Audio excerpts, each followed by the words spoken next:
It was supposed to be a new dawn for Afghan women.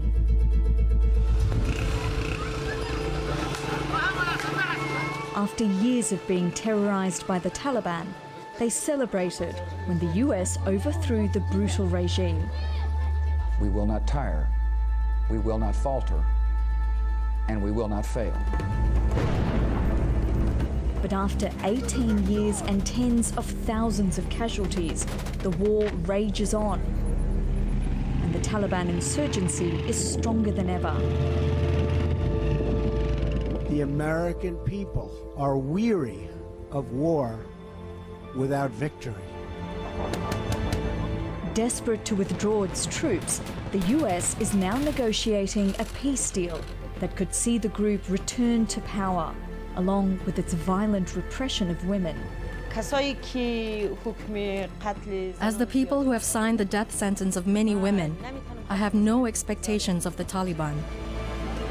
101 East investigates if Afghan women will pay the price for peace in their war-torn country.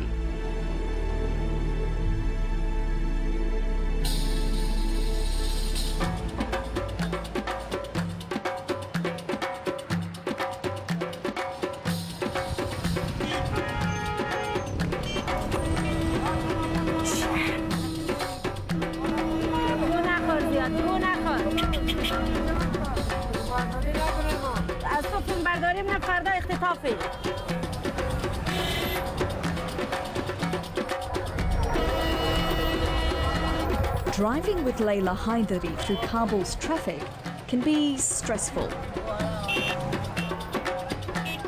Mostly for other motorists.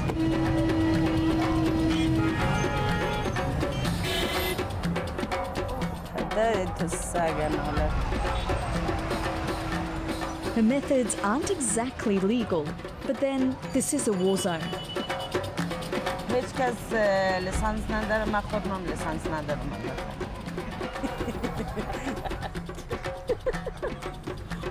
Police.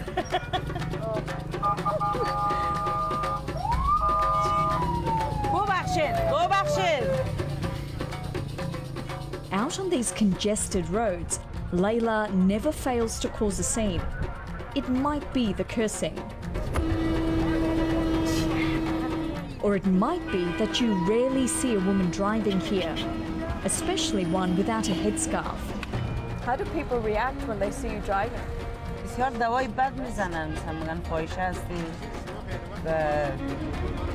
آدم واقعا ناراحت میشه یعنی صرف به خاطری که تو درایو میکنی باید تحقیر شد.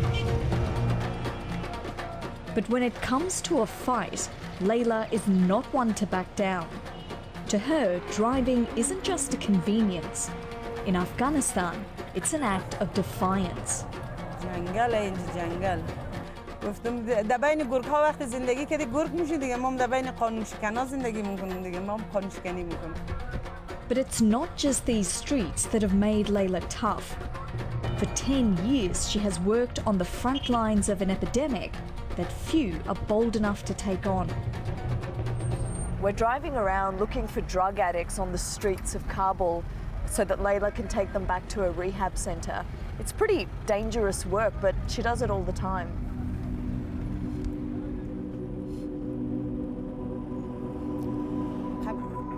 There's a little crowd of drug addicts here. هر کس برای تداوی موره یک کم پیش بیایید من مو برام بستر میکنم.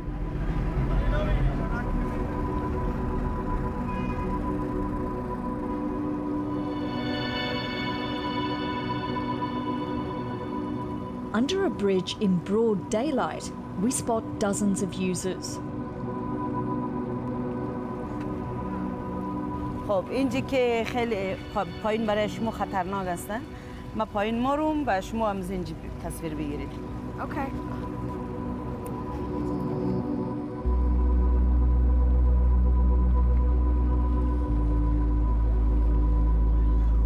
بچه‌ها مریض بستر میکنیم هر کس مورین. چی رقم مریض؟ علمی مریضای مثل شما.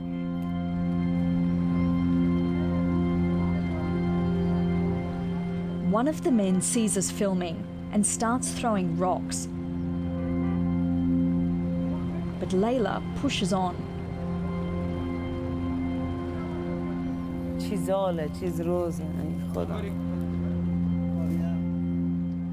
Suddenly, she spots a young man she's already treated several times.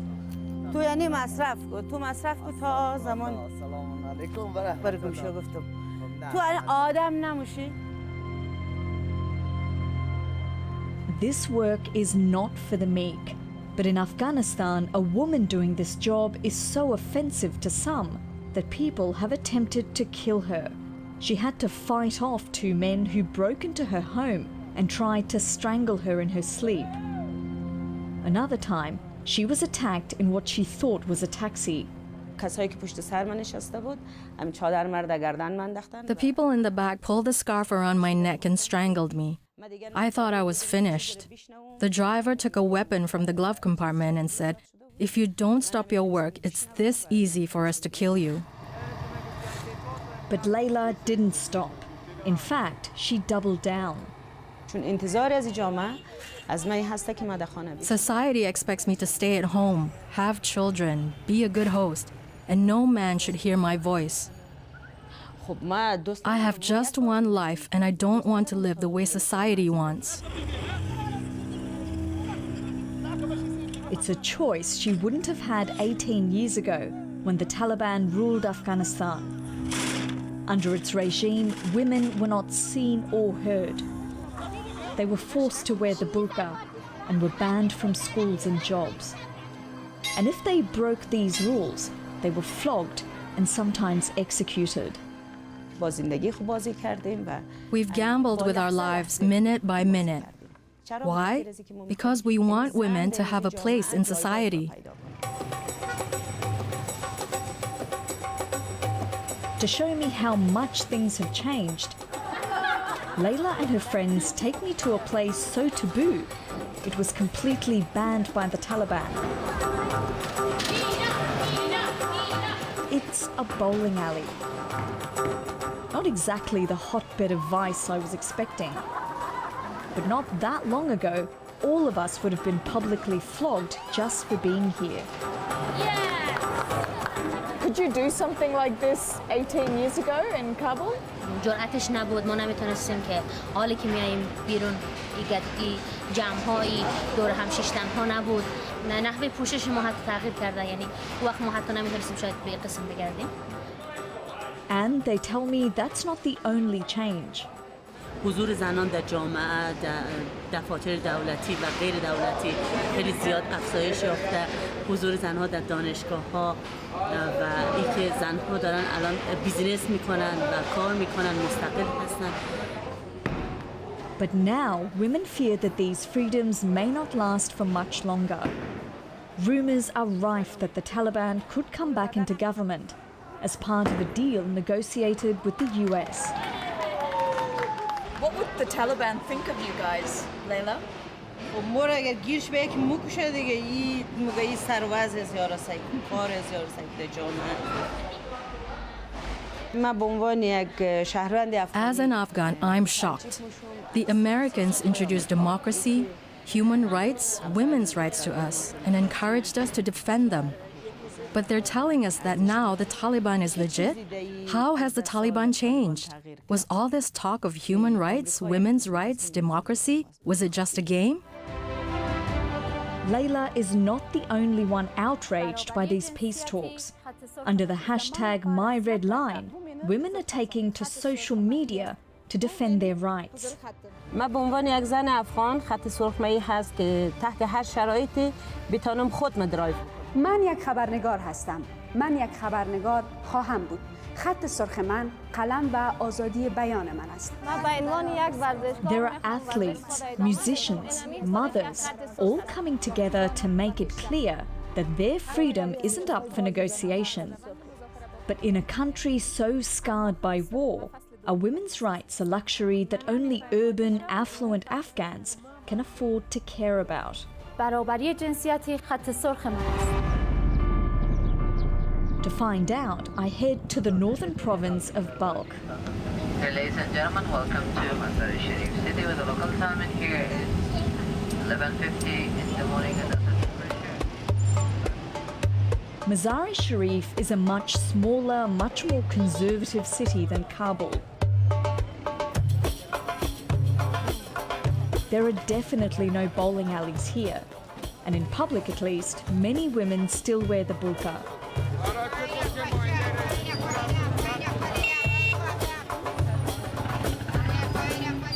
I'm here to meet lawyer Najia Sadiq.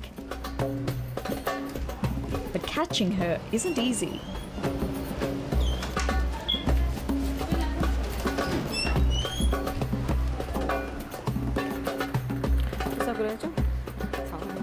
این قضیه بسته شده مثلا بودیم بخیر که متوقع باز کارهای بخش میانجی شما خودتان میکنین. Right now, she's juggling 17 cases, defending women who have fled abusive families and forced marriages. گپ بزنم گوش میکنی، گپ با فکر آرام گپ گوش میکنی، قال مقال نمیکنی. اعتماد نباشه، اعتبار نباشه، محبت نباشه، اگر صرف به اساس مجبوری میشه، موضوع دیگه آینده نداره دیگه. اینو متوجه باشین. Najia works for an NGO called Women for Afghan Women, which runs secret shelters. Most of the cases we have are connected to domestic violence and family issues. Women want the relatives who have abused them to be punished. Many here fear for their lives. For their protection, we've changed their names.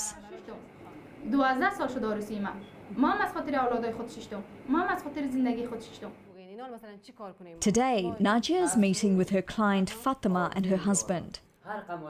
Fatima says her husband is violent and that his uncle sexually harasses her, accusations he denies.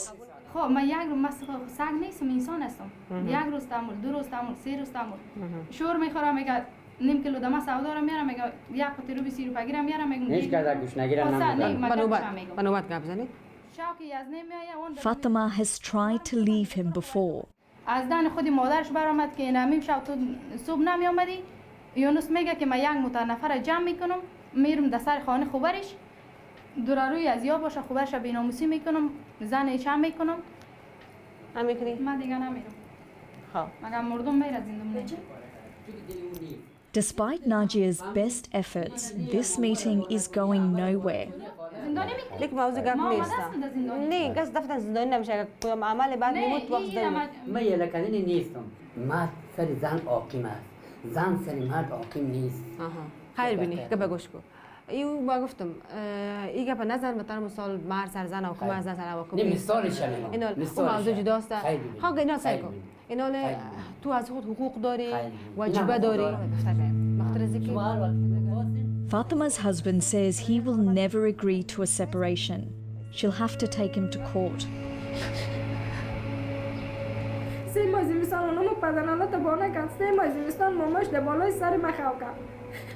مشکل نیست اگه بخواسته با سلای ماماشم دعا میکنیم. But it's her 3 children that Fatima is worried about. Under Afghan law, she'll lose custody if she leaves. سعی کن دیگه. تو گریه نکن دیگه. گوش کن. گریه نکن. گریه راه حل نیست.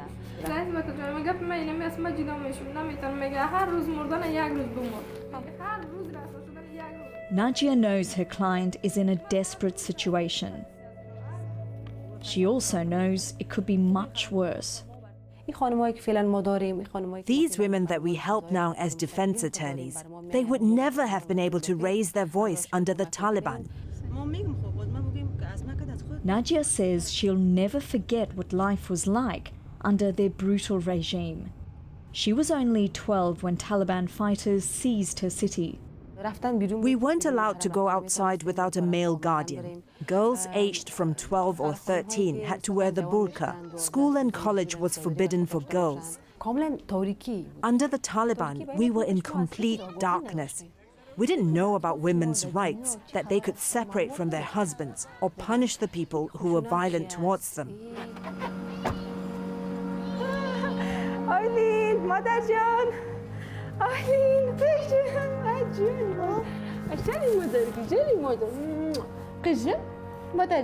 Najia now has a daughter of her own and another baby on the way. She says this is why she and so many women are worried that the Taliban may come back into power. I was just a child, and it was so traumatic. I don't want my children to go through this. So I'm fighting for my kids, for their future, and for the future of this country. Right now, one of her most pressing cases is Yasmin.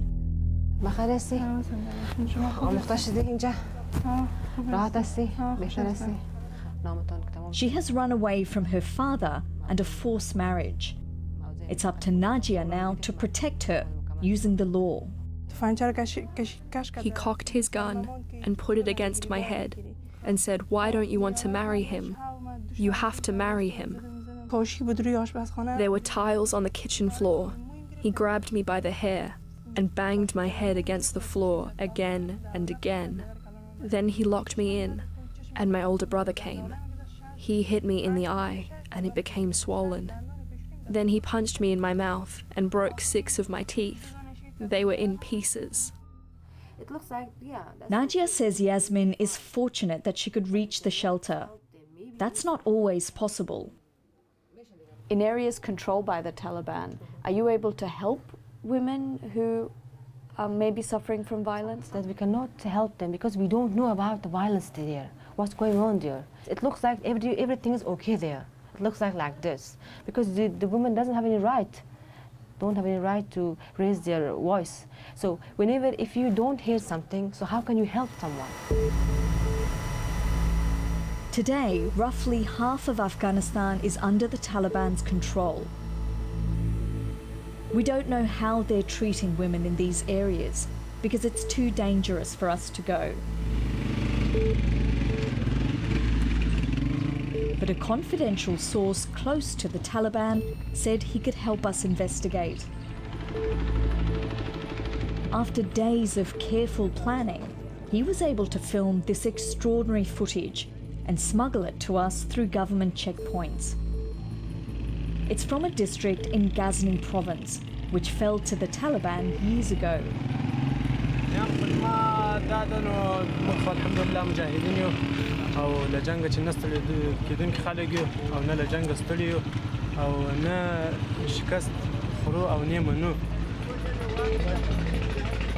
Here we see fighters carrying AK-47s and RPGs parading through the district. We hear from Taliban judges running their own courts. What we don't see is any footage of a single woman.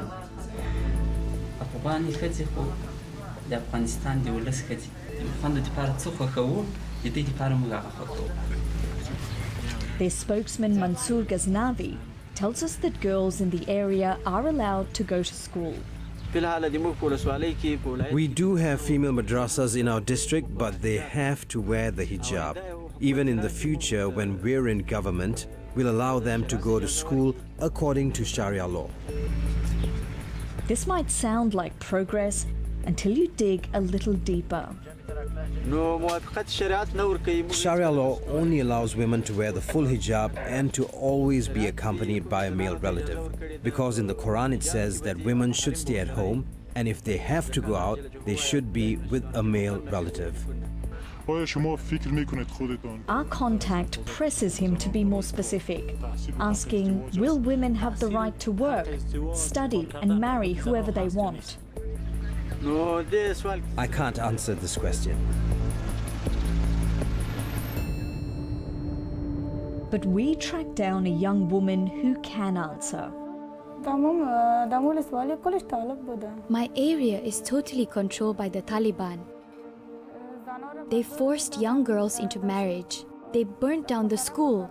There was a medical clinic, but they burnt that down too. At first, Masuda says girls still tried to go to school, but it didn't last long. One day, the Taliban came to my school and took a girl out and shot her because she liked a boy. She was bleeding all over her body. We all screamed and ran away. Masuda was forced to marry when she was just 12. She says her husband beat her and her father-in-law demanded sex. She's now in hiding, but insurgents in her area have ordered her to come back. The Taliban said they'll control all of Afghanistan soon anyway. Then they'll execute me. They're calling me from my mom's phone. She's begging me to come back. She says if you love me, you should come back. If I go back, they'll kill me. If I don't, they'll kill my family. Throughout the peace talks with the US, the Taliban has insisted that it has changed and that it will uphold women's rights. But these videos taken in areas under their control tell a different story. In this footage, Taliban fighters are shown executing a woman accused of adultery.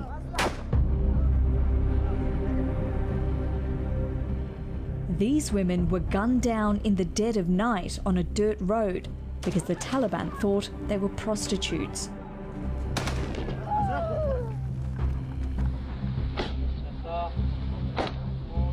And this video from earlier this year shows a woman being publicly lashed for singing and dancing. Even if they have changed, truly, even if you believe them for what they say, it's very unlikely that they actually impose what they say on their foot soldiers in Afghanistan. Politician Fawzia Kufi is one of the few Afghan women to meet the Taliban face to face during the peace negotiations held in Russia and Qatar. Speaking in Moscow in a five-star hotel is much more easier than actually practicing it in Afghanistan in the rural villages through your foot soldiers who are not educated. What they have heard through their years of fighting is hate towards women, hate towards society, killing, murder. How do you change those perspectives? But Fawzia saves her harshest criticism for the US, which she says has failed to follow through on a war that it began. You know, the West came to Afghanistan not just because they wanted to save us. They came to Afghanistan after the 9/11 attack happened to New York. So they actually came to Afghanistan partly to save their own soils from terroristic attacks. Now, because the Americans want to leave, we just ignore the woman.